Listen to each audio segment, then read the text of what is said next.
senador colombiano por el Partido Centro Democrático, Álvaro Uribe Vélez, quien nos acompaña amablemente desde Cartagena de Indias. Gracias, presidente, por estar con nosotros. A ustedes muchísimas gracias, muy buenas tardes y mi saludo a todos los televidentes. Un placer, presidente. A pesar de lo ocurrido en Cauca, la muerte de estos 11 militares y del llamado además de atención a los criminales de la FARC por parte del presidente Santos, quien exhortó a los terroristas a pedir perdón, pues ese perdón no vino la disculpa, por el contrario avanzan los diálogos de paz en La Habana. Y le pregunto, ¿vale la pena seguir sentados en la mesa con estos terroristas que al final dan muy pocas muestras de querer la paz para Colombia?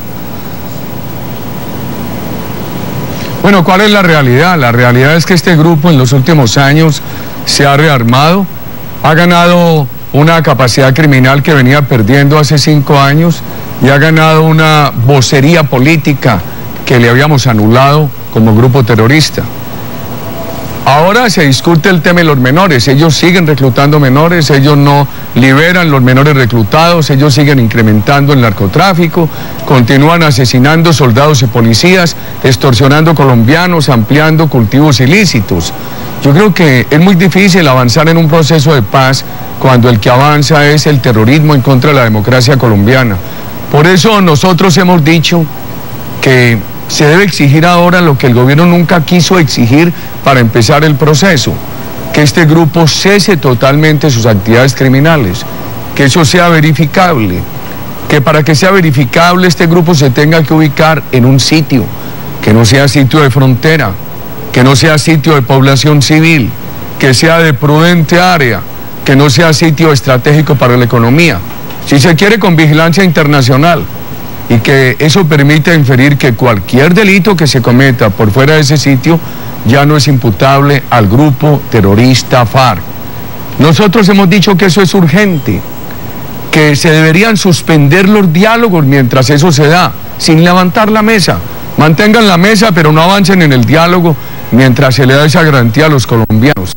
Si esa garantía la dan, pues puede haber paciencia para seguir la negociación y enmendar todo aquello que están negociando que afecta a la democracia, que afecta a la empresa privada, que puede postrar la economía colombiana.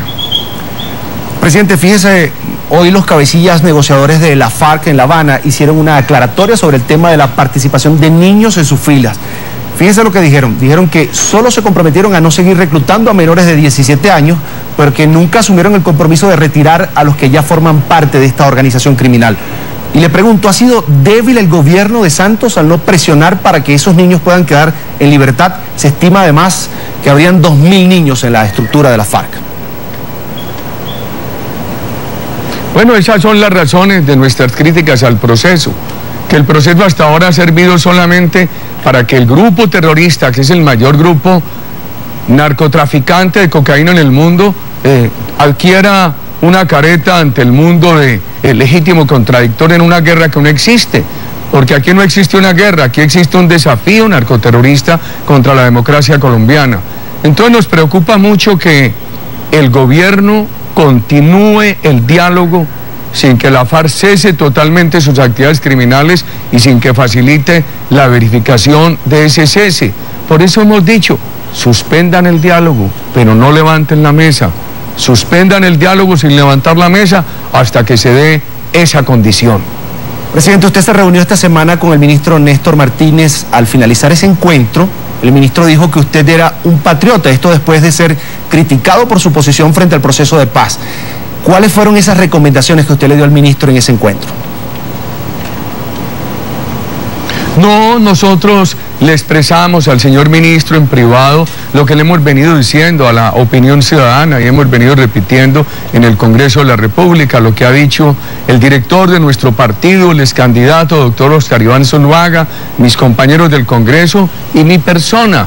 Le repetimos todo eso sobre el tema de la paz, el problema del crecimiento de la inseguridad, la afectación de la empresa privada, los riesgos para la economía, para el futuro democrático de la nación. Franca, constructiva y amablemente le repetimos al señor ministro en privado lo que le venimos diciendo al país en público. Y agregué 2 cositas, si usted me lo permite. ¿Cómo no, presidente? Adelante. ¿Aló? ¿Cómo no? Adelante. Sí, le agregué esto. Las Fuerzas Armadas de Colombia están muy desmotivadas, porque este gobierno las ha nivelado con el terrorismo. Nosotros presentamos un proyecto de ley para que los policías y militares que están en la cárcel, o lleguen a estar en la cárcel, por operaciones legítimas autorizadas, por ejemplo, orden público, no puedan estar en la cárcel más de 5 años, que haya un alivio judicial. Eso no implicaría impunidad, sería un gran alivio, ayudaría a regresarles la motivación que han perdido y sería un alivio independiente de las soluciones, de los acuerdos a los que llegue el gobierno con la guerrilla, porque un punto con el que no estamos de acuerdo es que el gobierno Santos se ha venido poniendo de igual a igual a las Fuerzas Armadas de Colombia, que son las Fuerzas Armadas, no de la dictadura, sino de la democracia, las ha venido poniendo de igual a igual con el terrorismo. Hace 15 días en un municipio aquí cercano a Cartagena, donde acudimos a las honras fúnebres de un soldado, me permití decir que el dolor del papá del soldado, de su familia, de la mamá, es tan profundo como el dolor de los familiares del civil asesinado. Agregaría esto desde el corazón. El dolor es igual en la familia. Trátese del asesinato de un civil, de un soldado, o de la baja que se le cause a un guerrillero.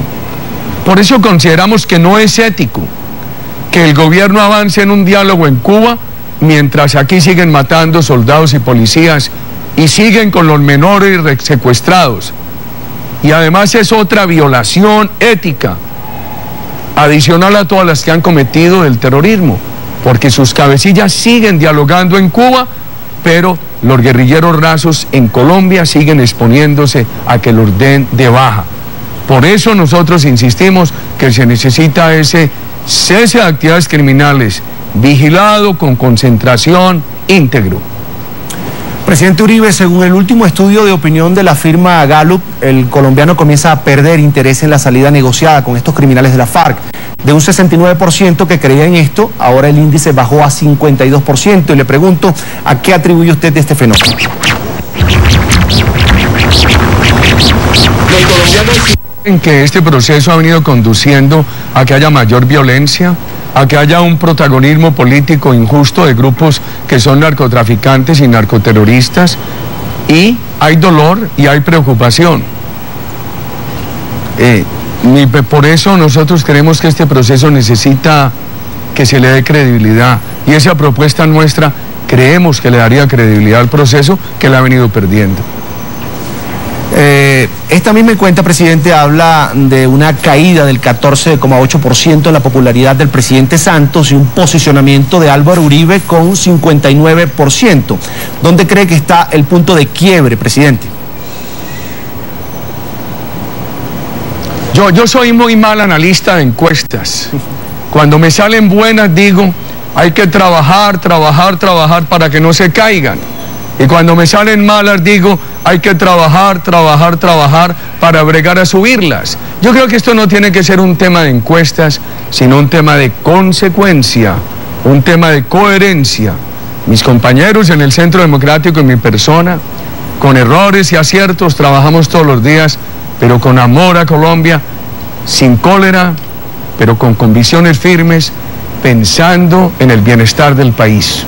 Le sigo preguntando por esta medición, pues de la que resalto un dato curioso. Los partidos políticos y el sistema judicial colombiano tienen en este momento una desaprobación de 79%. Y le pregunto, ¿se está perdiendo la institucionalidad en Colombia?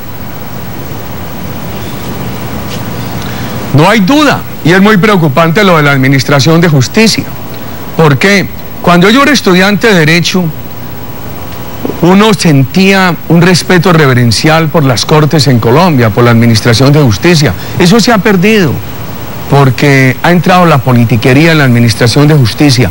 Ojalá eso se corrija. Una de las ventajas que la democracia colombiana ha tenido es que ha sido una democracia sólida de instituciones independientes. Y en la medida que esas instituciones van perdiendo su independencia y se van sometiendo a la politiquería, pues también van perdiendo la respetabilidad.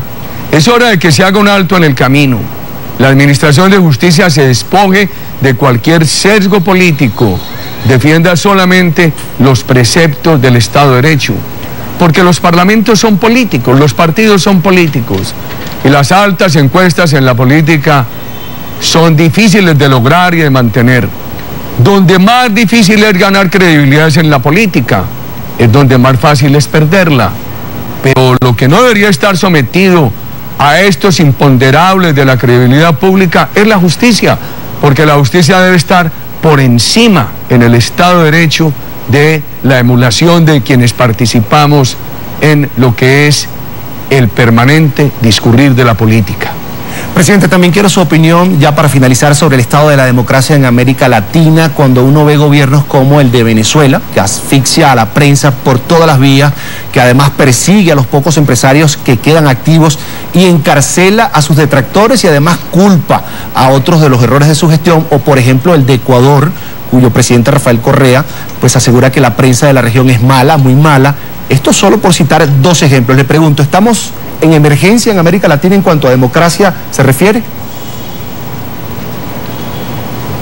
No hay duda que hay países que generan una gran emergencia, y es el temor que uno tiene de contagio en Colombia. Usted me ha hablado de ese tema de Venezuela y de ese tema de Ecuador. Mire, en Venezuela cómo se ha deteriorado la seguridad, pero además el Estado, el gobierno de Venezuela ha promovido ese deterioro, armando pandillas. En Venezuela cómo se ha deteriorado la empresa privada. Los pocos empresarios que allí subsisten mantienen una amenaza permanente. Cuando el presidente Chávez empezó esa agresión contra la empresa privada, creyó que le haría bien a los sectores populares. Pensó que con el petróleo era suficiente. Pero a todos los latinoamericanos hay que decirles, aún con petróleo, las políticas sociales no son sostenibles si no hay un gran vigor de empresa privada. Yo diría que el problema de la pobreza en América Latina no es por la empresa privada, sino por la falta de empresa privada. Y usted ha notado ese tema de la pérdida de la independencia de instituciones, donde los ejecutivos cooptan a los legislativos, someten a la justicia, y la pérdida del pluralismo participativo. En la democracia hay derecho a discutir con la prensa, pero no hay derecho a censurarla. Quiero agradecer al expresidente de Colombia, Álvaro Uribe Vélez, por dedicar estos minutos a la tarde fin de semana de NTN 24. A ustedes muchísimas gracias, buenas tardes y buen fin de semana a todos los televidentes. Siempre bienvenido, presidente, un placer.